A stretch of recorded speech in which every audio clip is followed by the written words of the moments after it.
So on behalf of NRCOP and ANZOG, I'd very much like to welcome you today, which is our third webinar already for 2021. And what a wonderful program of webinars these are, I have to say. So before I get on to introducing the really fabulous panel that we've got for this webinar, I'll just do a little bit of housekeeping. So if you have colleagues who would have liked to have been here today but not able to make it, I'm sure most of you know that these webinars are all recorded and will be up on the ANZOG website within 14 days on the with the link to the YouTube channel. So please encourage people to check out the recording if they're not able to meet live today. Many of you will be familiar with the Slido app. We'll be using that to take questions today, and we'll be sharing your questions then with the panel after our panel presentations. So if you haven't already, please go to slido.com, sli.do.com, and use the code for this event, which is #VIRTREG, VIRTREG. So please get your questions in as the panel are presenting, and the most popular questions we'll address at the end of the webinar. And if you don't have a question yourself, please upvote the questions that you would most like to hear the panel address and hear an answer to. So very much looking forward to some great questions coming in. So I'm going to invite each of our speakers this morning to present for around 8 minutes each. They'll give us their perspectives on the immediate and longer term consequences of becoming virtual regulators over this last year and what we can all learn from their very rich experience. This is a topic that is certainly of considerable interest to me. Working in early childhood regulation over the past year, we tried to adapt very quickly, as everybody else did, when the pandemic first hit early last year, and certainly our experience of shifting into that sort of virtual realm was very much a mixed one. So I'm very keen to learn some of the lessons from our panel members today. Early childhood education and care, as you probably know, was considered an essential service, and our services kept operating throughout the course of lockdowns and every sort of phase of the pandemic. And we really had some interesting experiences, I would say, in trying to adapt to virtual monitoring of those services. It provided great benefits in maintaining relationships with those services and providing advice and guidance and support and clarity around how the world was shifting around them.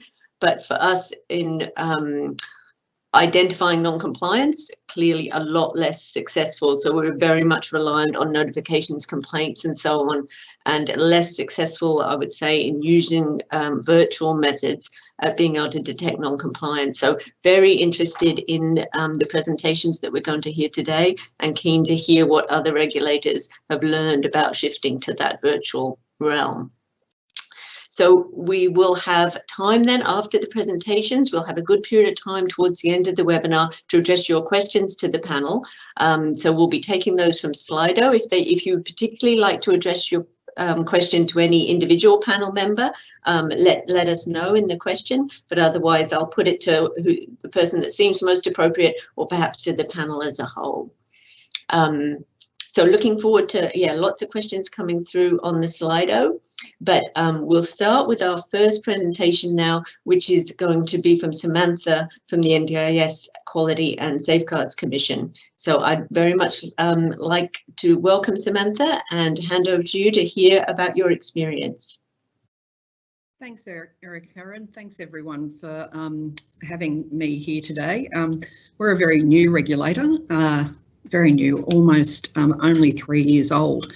And we are slightly different to other regulators, and certainly much different to the way in which the roles of Peter and Ben were just described, in that we really do have a virtual regulatory role by virtue of the fact that we don't have your usual kind of large inspectorial workforce, and we don't have really folk in our organisation whose job it is to reach into the many and diverse services within the NDIS and the supports that around 500,000 Australians will ultimately receive through that particular scheme. There's a good reason for that. The design follows the intent of the scheme, but I won't go into that detail today. We've got a new NDIS in Australia, putting on top of that a new emerging market and a new regulator that followed the establishment of the scheme in each state and territory.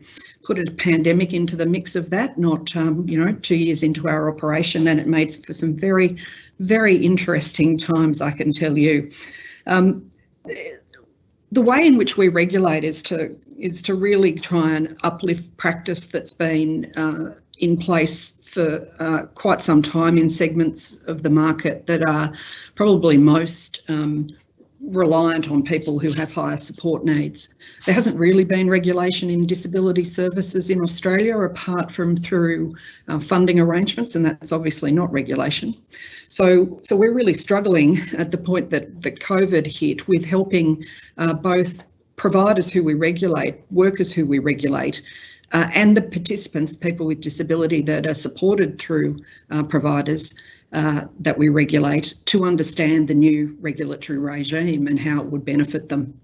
So we've got a regime where the bar for entry is not so high that it stops people from coming in to give diversity of choice and control to people with disability, but it's not so low that we can't respond very quickly where things don't go well.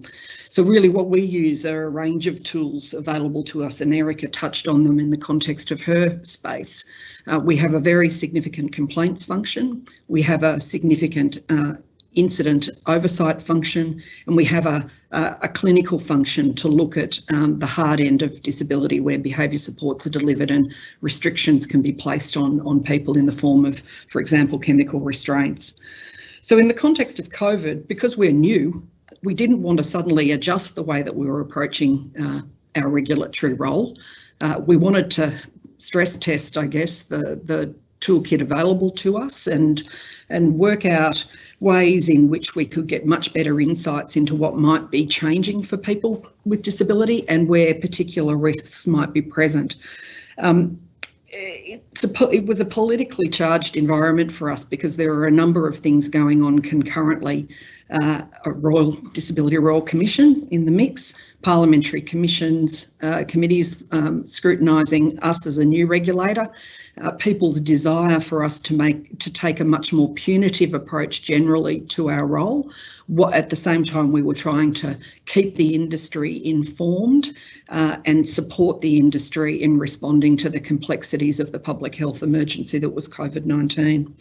So we use a number of things to get insights. We're very strongly, this is we're a human service regulator. Human relationships are really important in that context.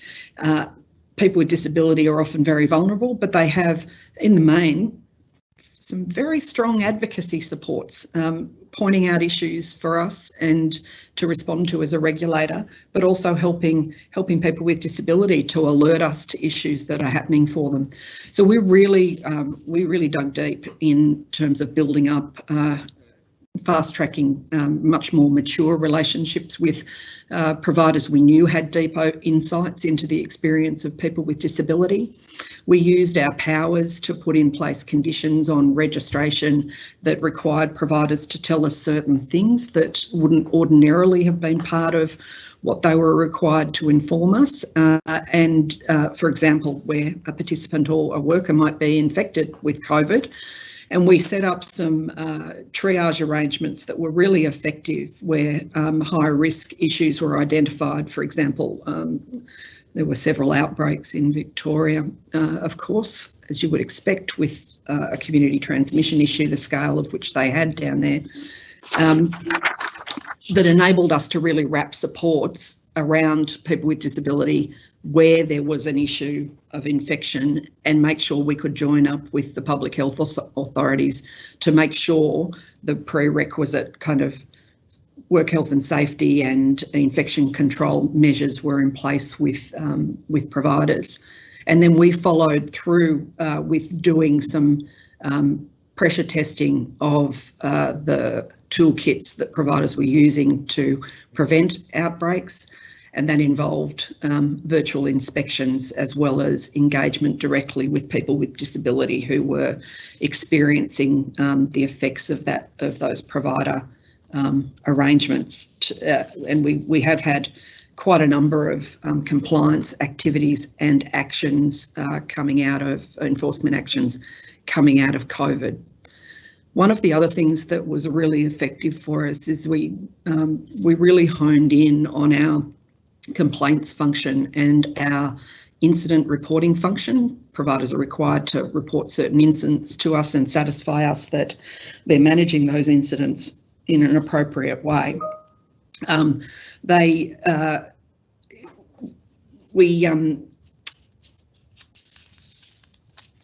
We put teams around that specific to COVID so that we could just monitor what was going on for folk out of the data that was coming through those particular functions, and that again enabled us to respond to risk and to deploy staff to support providers where we weren't very happy with what we were seeing through that data. For example, increases in the use of restrictive practices on people with disability. I think if I were to reflect on what our main takeaways were from the experience of COVID, we were a supportive regulator. We focused on educating and helping providers through what for every one of us was an extraordinarily complex and unique and novel situation.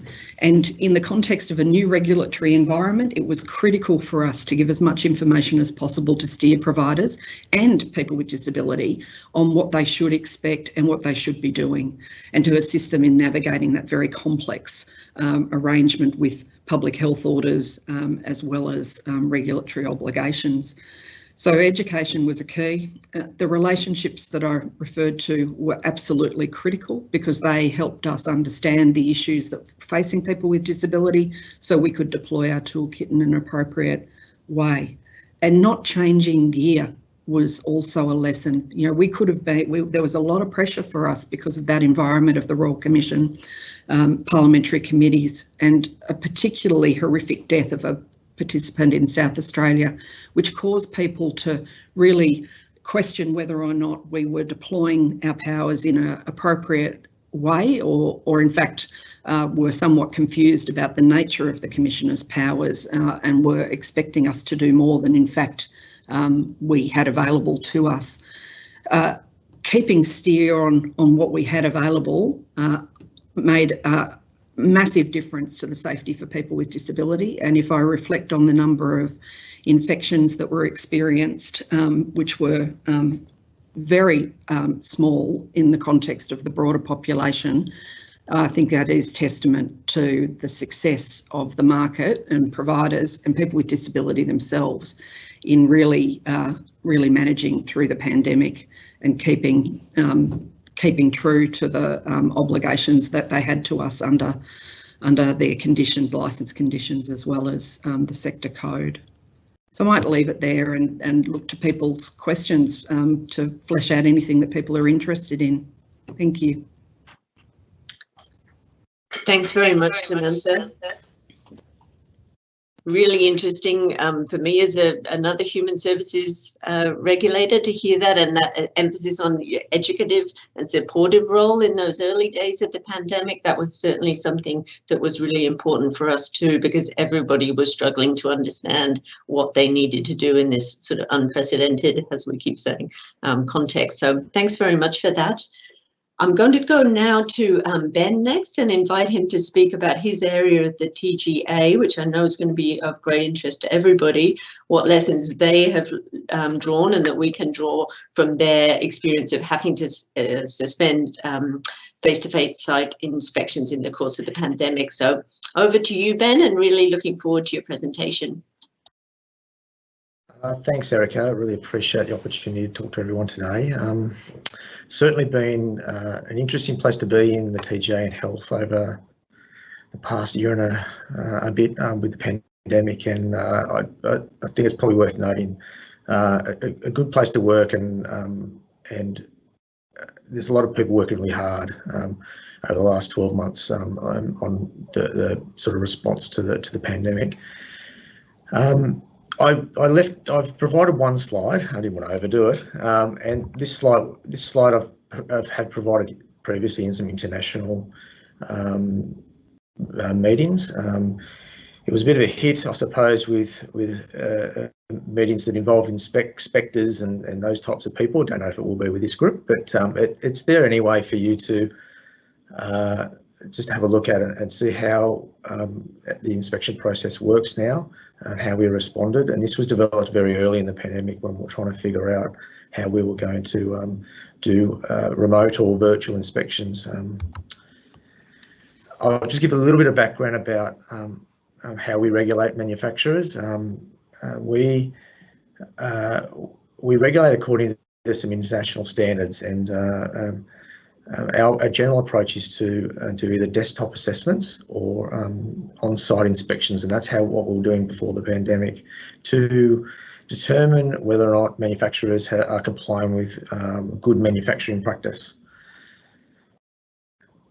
So essentially, that's a key part of what the branch does, and the numbers are around, in terms of the desktop assessments, can be around 6,000 a year, and the inspections can be around between 300 and 400 a year. They're done overseas and also domestically. During inspections, we consider various aspects of the manufacturer's operations, including the quality management system and organisational management, employees and training, safety and security, their audit program, the facilities and equipment, cleanliness of the site, validation processes, testing, storage, etc. There's a long list of things that we consider when we do our inspection processes and look at GMP. A compliance rating is given to each manufacturer based on deficiencies that are identified, and we've got 3 levels of compliance, to those that are marginal or low level, to those that are very extremely compliant. Our operational model was disrupted significantly at the outset of the pandemic, when we were suddenly unable to travel and therefore conduct our on-site inspections. Essentially, we had to redesign processes, make changes to our SOPs to support our international obligations, and find technology solutions to support remote inspections. We shifted quickly by implementing new inspection arrangements during the pandemic, and we're conducting domestic inspections about 6 weeks after they were originally suspended. Routine on-site inspections were intended to recommence at an appropriate time, and still are, when the pandemic restrictions lifted. In order to support industry, we implemented a temporary change to our documentation requirements, also for our desktop assessments. It's essentially loosening our risk tolerance and enabling sponsors to provide a recent expired inspection report from a recognised regulator and a questionnaire, as well as other additional documentation identified during the completion of the questionnaire. Applications were then assessed using a modified risk-based approach, and as per our existing process, with outcomes dependent on quality of the application and information provided. However, it was our on-site inspections that were the most seriously affected during the pandemic, and it's probably worth noting that when we underwent the process of changing our processes, we are looking at not just a virtual process or a full virtual process, but a hybrid process as well, where most of the work is done virtually, but still reserve the right to go on site, even if it's for a few hours if we need to see something. Where the manufacturer is located and where the inspectors are based is now considered in how we are currently doing our inspections. Other factors include criticality of the inspection, the manufacturing type, and the risk that manufacturing type presents, and the manufacturer's compliance history. We also carefully consider the protection of products and personnel, where we give consideration of the manufacturer's internal restriction requirements for protection of staff and products, and the manufacturer's procedures for protection of inspectors, the manufacturer's technology capability to support a remote inspection, and availability of internet and its reliability are additional factors to consider. All of these new considerations needed to be developed, refined, and is added to the preparation phase for us. We have been firm regarding the scope of the inspection. We use the same approach as if we were on site. However, we may modify the scope on a case-to-case basis. Regarding inspection methodology, It may be different with different inspectors, but generally it falls under two processes. The same approach as if on-site, conducted using a virtual hybrid approach. We request and review documents prior to inspection offline and formulate a list of questions. Then we go online and have a live discussion session with the company, and this can take sometimes several days. Regarding the length of the inspection, the duration of each inspection is allocated based on the type of products manufactured, the size of the company, and the compliance history. Virtual inspections may take more time, but cumulative hours will be as if on site. And it's probably worth noting where the TJ is a cost recovered business, so we do charge fees for our inspections and our desktop assessment work. If major or critical non-compliance is observed, the duration may be more than originally planned and may include an on-site component at a later date. Now, regarding the review of documents and records, there is sharing of uploaded documents, the sharing of documents and records from the company's database, use of accessorised cameras for sharing documents, scanning of hard copy documents may be required, photos and videos may be provided if live streaming is not available. When we upload documents, we require logical file structure and a logical naming convention for documents and files. Documents can also be reviewed by other means, such as direct remote access to documents in a company's database, and that's usually applicable to the bigger companies. And we may use a camera in live scenarios to view records, and we found this very, very useful. Regarding deficiencies identified when doing on-site inspections, we have found that we still identify these deficiencies effectively using virtual processes. There are some deficiencies that have been difficult to detect, namely those associated with laboratory practice and the facilities themselves. But generally speaking, we've had a lot of success identifying deficiencies as we have done before. We can't get the same level of satisfaction of compliance risks without going on site, however. So we've implemented some measures to address this.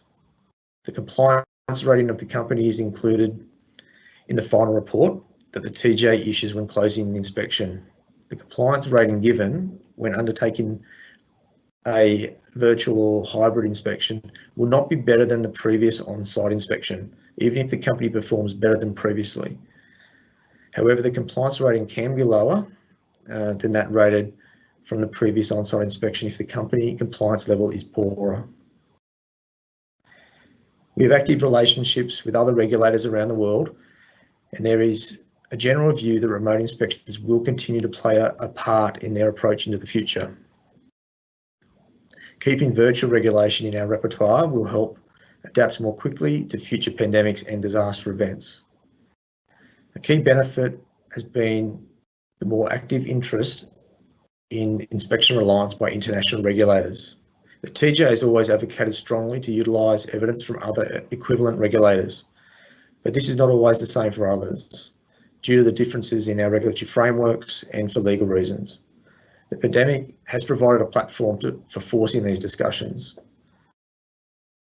Remote inspections have limitations and cannot replace on-site inspections, at least that's our general view and the view around the world. Generally, we have found that more effort is required to support a remote inspection for companies and inspectors. However, we have become flexible with companies to enable inspections to be conducted in the best way possible, given the situation. And at the moment, we are using this flexible approach.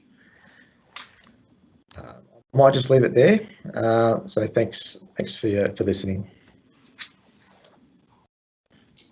Thank you, Ben. Great insights there. Certainly some of that experience chimes very much with ours, even though it's a very different regulatory context, but that sort of growing awareness of where virtual inspection, what the strengths and weaknesses are and where we can use them into the future, that this won't be something that we lose post-COVID, but how do we apply it in the most appropriate way, because it works for some things and possibly not for others. So thanks very much for that.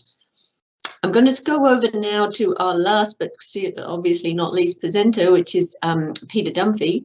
So as you know, Peter, from the introduction, Peter's currently acting in another role, but his substantive role, he's responsible for a very large multidisciplinary team of inspectors across safe work, liquor and gaming and fair trading. So we're very much looking forward to hearing from Peter about the impact of COVID on that kind of a team. And what happens in terms of safe work when all of a sudden millions of homes become workplaces? A really interesting question. So over to you, Peter. Thanks so much, Erica, and thank you to ANZOG and to the National Regulators Community of Practice. These forums at the state level and nationally are just so important, and I always get great value out of them, so I appreciate being invited along today. So firstly, I guess, just wanted to cover off on a couple of things. One, firstly, I think we, like everybody else, recognise this was an exceptional situation, but on the back of the New South Wales bushfires, what we're seeing is that more the new normal is actually exceptional circumstances. As a regulator, we need to be quite nimble and ready to respond to anything that may come up, and more we are facing these sorts of major issues. So for us, the important thing from the onset was the need to be flexible and the need to have a common sense and practical approach to the way that we operate as a regulator during this period. And balancing that with ensuring that businesses were both safe but successful as well during the pandemic was a really important balancing act for us to make sure what we were doing was not only making workers safe but also making businesses able to maintain some sort of normalcy and continuation of their business. So for us, that was a really important element. I think one of the first things that we did was put out statements of regulatory intent, and that was really about framing that this was an exceptional situation, that as a regulator we would take that common sense and practical approach during it, and that like everybody else, we were learning through the pandemic and needing to respond often on a daily basis in terms of new issues as public health orders, as we know, we're changing every 48 hours, and that threw up whole new challenges and whole new issues in terms of what we needed to do. So I guess for me, the three sorts of learning areas I just wanted to talk about was around what it meant in terms of the regulatory framework, what it meant in terms of our inspection services, and what it meant for us and how we were engaging with industry unions and co-regulators. So firstly, if I just talk a little bit about the regulatory framework and whether it was fit for purpose, I think the first thing that showed up across all of the areas that we regulate is that the performance-based regulation was better able to cope with these exceptional and changing circumstances. It's where we had prescriptive legislation, which very often quickly caused issues for us in terms of what we needed to do, and it threw up that there were a whole range of if we think of analog and digital, a lot of analog prescriptive legislation that really wasn't fit for purpose in the environment that we were operating in, and probably was due for a look at in any case. So things that for us that obviously became very obvious immediately were some of the requirements around record keeping, which workplaces wouldn't be able to, or businesses wouldn't be able to comply with during that period. Some of the requirements around having hard signatures or seals, and in our strata area, owners corporations were required to maintain face-to-face meetings and voting in relation to their obligations for AGMs and committee meetings. So again, recognising that if they hadn't passed a resolution that they couldn't actually meet, meant that we needed to move and make changes immediately in terms of those. We also identified that in some of the requirements around face-to-face training, where we had obligations or we had set or imposed conditions that certain training needed to be face-to-face, that we needed to be more flexible and ensure that people could still have access to training in the workplace. And we also recognised in the health surveillance area that some workers wouldn't be able to go to clinics because some of the clinics had closed to get what is required in terms of some of the statutory requirements around health surveillance. I think it also showed up in terms of some of the way that we frame some of our control requirements around emergency response. So the the need to have fire wardens on floors and first aid officers and emergency training plans in place. We knew that we wouldn't be able to do the same level of emergency planning because many people were not in the office, and it also flagged and threw up, I guess, issues in terms of the allocation of fire wardens and first aid officers, particularly now that people are choosing to work more from home. It's quite obvious and quite apparent that often the people who have been nominated may not be on the floor when they're needed. So again, those sorts of issues. So that was part of some regulatory changes that we needed to make, and also so we did some regulatory changes, but we also, through the statement of regulatory intent, made it clear that from an admin point of view that we as a regulator we would be taking a different approach and recognising effort in terms of what people were able to do and what was reasonably practicable in the circumstances. The second element was around our inspection services, and again, a bit like Ben's mentioned, we needed to have that risk-based approach. We certainly we still needed to do some inspections because we do go out to critical incidents, serious incidents, fatalities, and the like. So those still needed to be done, but we needed to do that with a different risk assessment lens. And we did work through that in terms of how our inspectors would operate in those circumstances, looking and identifying hotspots and where we may not, areas that we may not be able to enter into, and particularly high risk industries where we might need to use other alternate methods for digital or digital methods of engaging with those particular workplaces. Contacting workplaces where we did need to enter in advance and making those arrangements so that all the health and safety arrangements and the COVID safety arrangements were in place before we got to site. We already had a very mobile workforce, but encouraging more and more people to operate out of their homes during that period as well, which again reduced the need for that office interaction.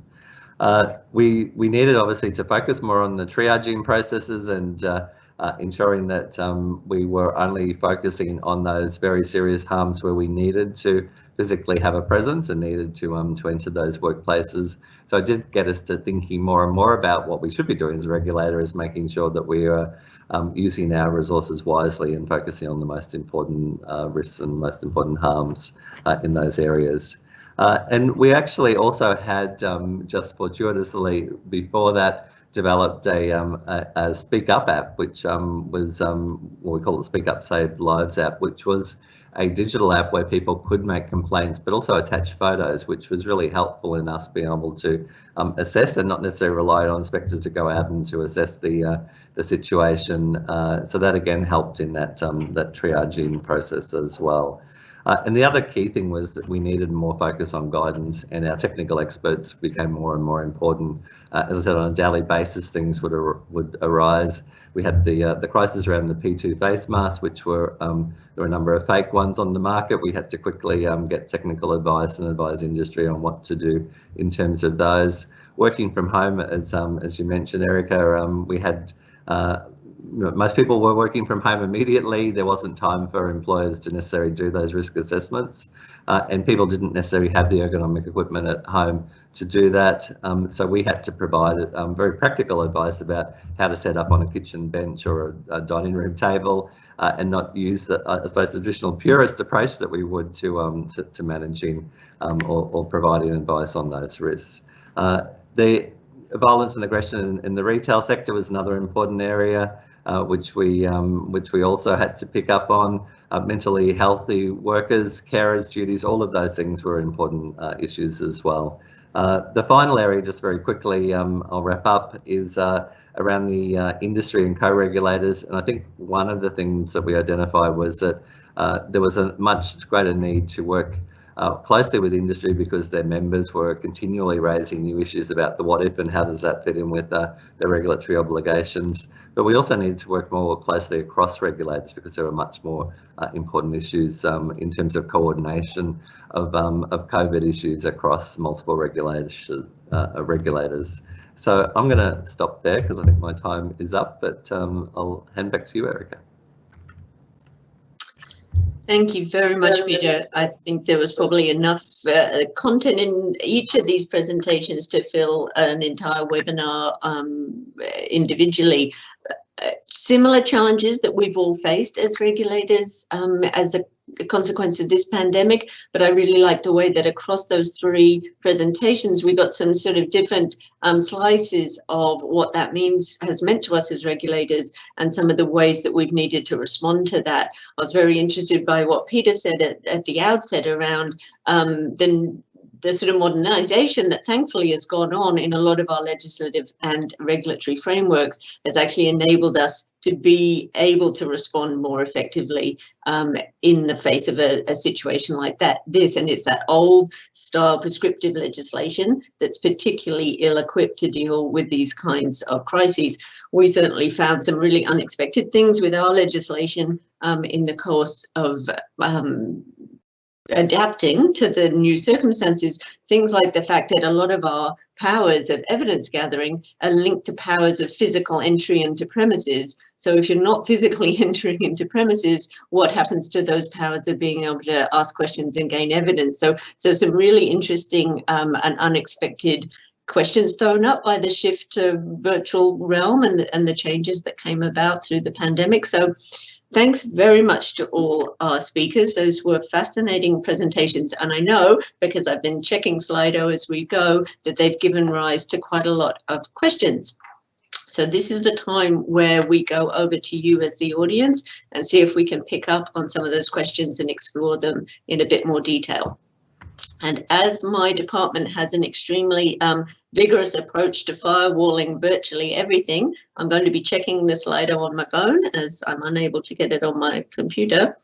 And we'll start with some of those sort of top rated questions. And from my glancing across them, I think there's a bit of a theme amongst some of those highest upvoted questions, which is around when virtual regulation is appropriate. Is it really for those situations where you've got cooperative regulated entities and or lower risk kind of compliance matters? So yeah, is the virtual inspection activity best suited for the most or more trusted end of the spectrum? It depends very much on cooperation by the subject. When problems are there, cooperation is not. So I might put this, I think this is a really question that goes across all of our work and is one of people's major areas of interest when we think about virtual regulation. So I might ask each of the panel to address this, and possibly we might start with you, Ben, to talk about this one, because I think obviously you've done a lot of work and thinking around that use of virtual inspections, site inspections. So keen to hear your views. I think there's probably, I can understand there is a bit of a case for taking a flexible approach, I suppose, for lower risk situations, lower risk manufacturers in our case, or those that have been highly compliant over a period of time. And I think that's something that we do consider. But then on the flip side, particularly for domestic inspections for us, there are other countries, other regulators around the world do rely on the evidence or do rely on the inspections that we do from an inspection reliance perspective. They do rely on that for evidence for how they are determining whether those manufacturers can therefore then supply into their countries. So we have to therefore do, particularly of our domestic, in the domestic front, we do need to do fairly thorough inspections so that those other regulators remain confident in us. Now, in the end of the day, an inspection is somewhat of a sampling process, so it's an audit effectively. So the inspectors will look at, like I mentioned in the presentation, they'll look at the risk, they'll look at their compliance history and determine if there's particular areas of focus. So look, I think there's a case for it, but in our case, we tend to leave it very much to our inspectors to delve heavily into the background of particular manufacturers and make a determination on how far they want to take, providing a more lenient approach or how they want to apply the risk-based approach. Thank you, Ben. I might just hand to Peter and see if there's anything you'd like to add to that response, thinking about the future of virtual inspections and how you'll use them and how that relates to the matter, the sort of nature of the risk being regulated and the degree of cooperation on the regulated entity.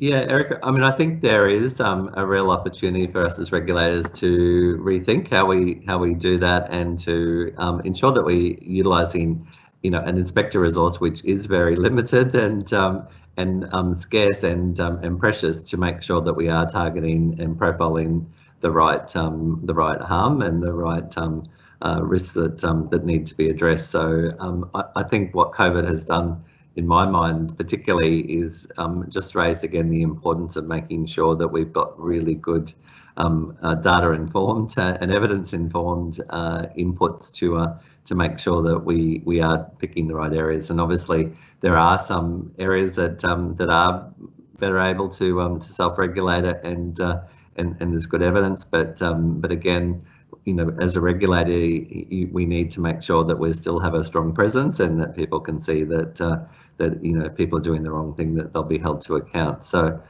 for us, it's getting that balance right. And I think all COVID's done really is just really reinforce the need to make sure that we've got very good triaging systems in place. Thank you, Peter. And I'm keen to get Samantha's view on this as well, but I think we may be having a technical issue with Samantha's video feed. So I'm just going to see if you're there, Samantha. Yeah, can you hear me?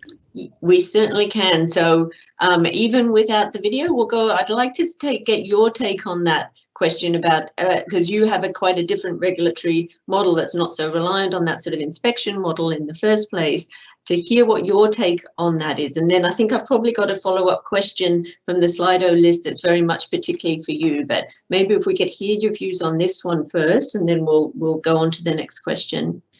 Yeah, thanks. Look, I think the observation that Ben made about, you know, it's a risk-based assessment is the main issue.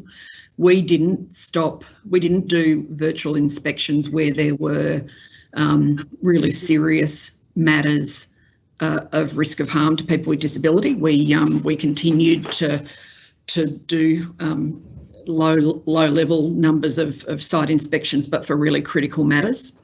And our what we did instead was adjust the kind of period of time that we might need to be on site by supplementing with using some of our very powerful information gathering powers.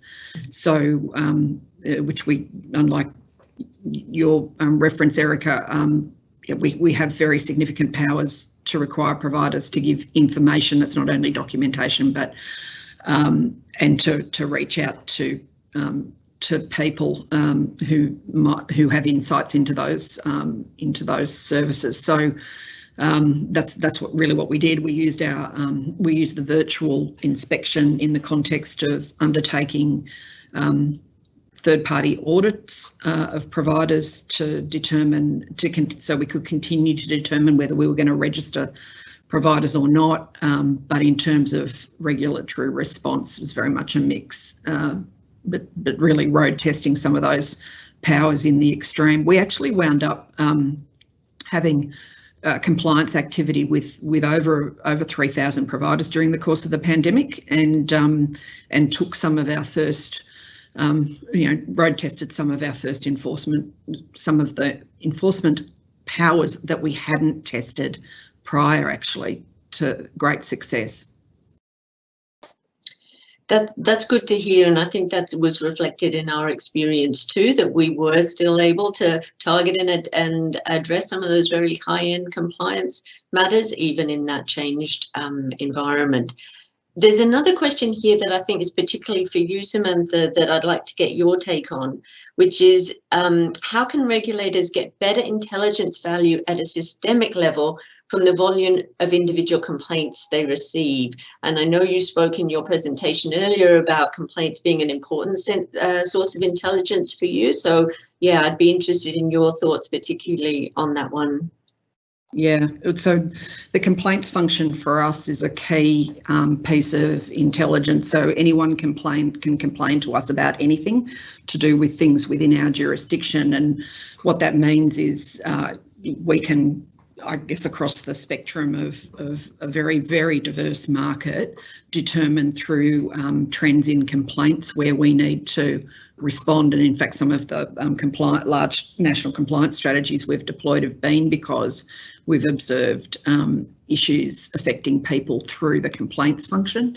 In COVID particularly, the complaint, by segmenting the complaints function so we could really hone in on matters that related to COVID, it meant that we could escalate issues for response from health and kind of adjust our processes, because we were really clear, having a single team kind of manage those particular complaints, what was happening for people, rather than having that dispersed. As you know, we take thousands of complaints. I think, you know, we've taken almost 9,000 complaints in the course of our activity to date. So you imagine in a COVID context, or indeed in looking at any trends, to not have good analytics to enable you to drill in, or an approach that enables you to segment your complaints so you can direct your action accordingly would be a bit of a disaster. So we have got very good analytics that helps us understand where complaints might be pointing to non-compliance and to respond accordingly, as opposed to complaints which can be successfully moved through to resolution without a compliance response.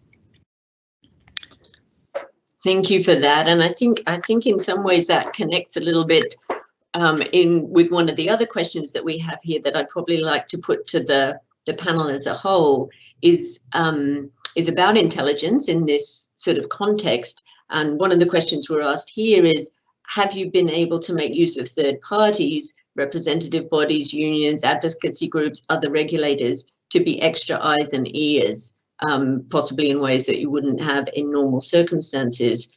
And there's also a question that I'd like to sort of maybe add on to that, which is about self-assessment, and whether there's, what your views are of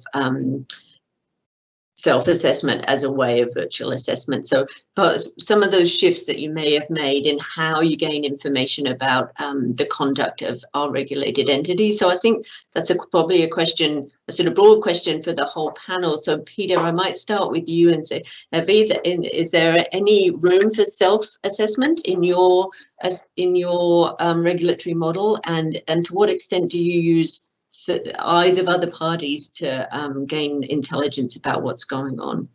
Yeah, thanks, Erica.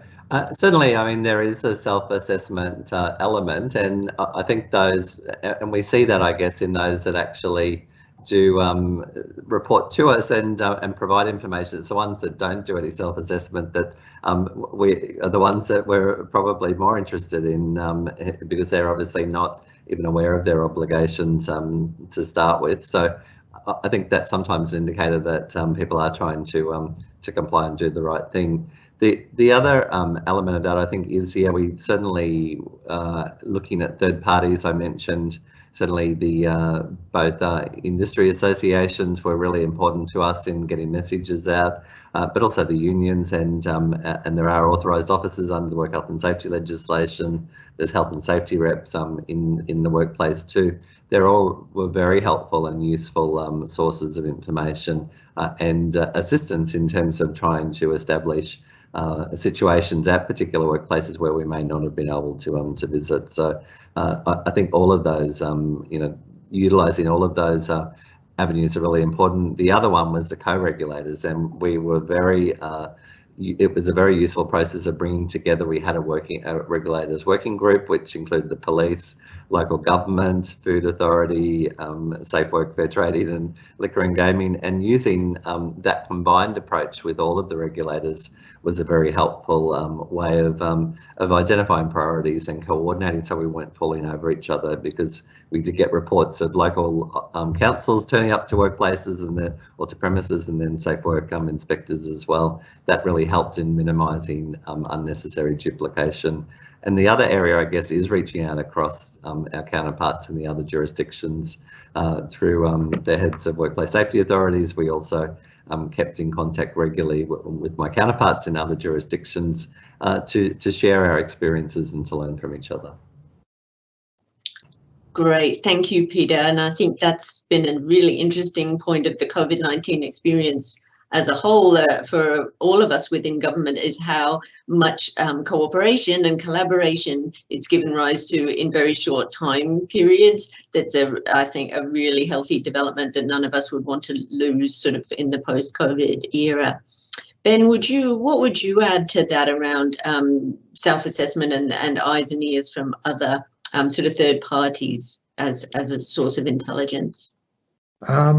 So other regulators as a third party are fundamental to our business model, really. So I mentioned the desktop assessment process, but even for inspections themselves too, as a source of information or intelligence. But the desktop processes that we employ are crucial to using information from other regulators. We have pretty strong relationships with many regulators around the world and are part of a key body, a cooperation group with about 54 members and others coming on. So those relationships are pretty important, and the information and exchange of information that we can use is crucial. So that effectively we don't have to go to every manufacturing site around the world. That's just not practical. In terms of self-assessment, for manufacturers, to some extent, they do their own auditing. They do their own assessment, and they use consultants and the like to ensure that they are complying with the regulations in their respective countries. But still, we have international obligations in this space, and generally speaking, we do need to assess those manufacturers, and whether it be another regulator across the world that's doing it, and we're utilising the evidence that they can provide us with, or we do it ourselves. So self-assessment for manufacturers, at least, is a little bit more difficult, particularly when you're looking at medical therapeutic products, and you're wanting to ensure the safety and quality of those products is at the right standard. Yeah, thank you, Ben. Certainly some interesting history in our sector with self-assessment, which is really that the best performers tend to be the most self-critical, and the worst performers are the most likely to overstate their abilities. But I'll just go to you, Samantha, for any closing thoughts on that one, because unfortunately I think we're just about out of time. But yeah, anything you would like to add on that one? For us, self-assessment is not enough. There's a huge disconnect between what the industry thinks people with disability should receive and how they should receive it, and what people with disability and the broader community expect. So whilst we do have an element of self-assessment in the model, it's got to be tested against the experience of the consumers that are actually experiencing that. So our standards are very much about personal experience. So we test whether or not, and they're focused on practice, I should say. Which is different and to any human, right? So it is a complicated piece, but it's completely does not lend itself to a self-assessment. And similarly, whilst we do rely heavily on the eyes of other regulators, and indeed in our space, the police, because violence, abuse, exploitation of people with disability often has an element of criminality to it. There are certain things that we need to test that relate to the outcomes that the nation's seeking in terms of economic and social participation of people with disability that are quite unique to us. So whilst we do take intelligence, certainly, and we do consider the oversight of other regulators, we almost inevitably need to add to that. So I'll leave it at that, I think.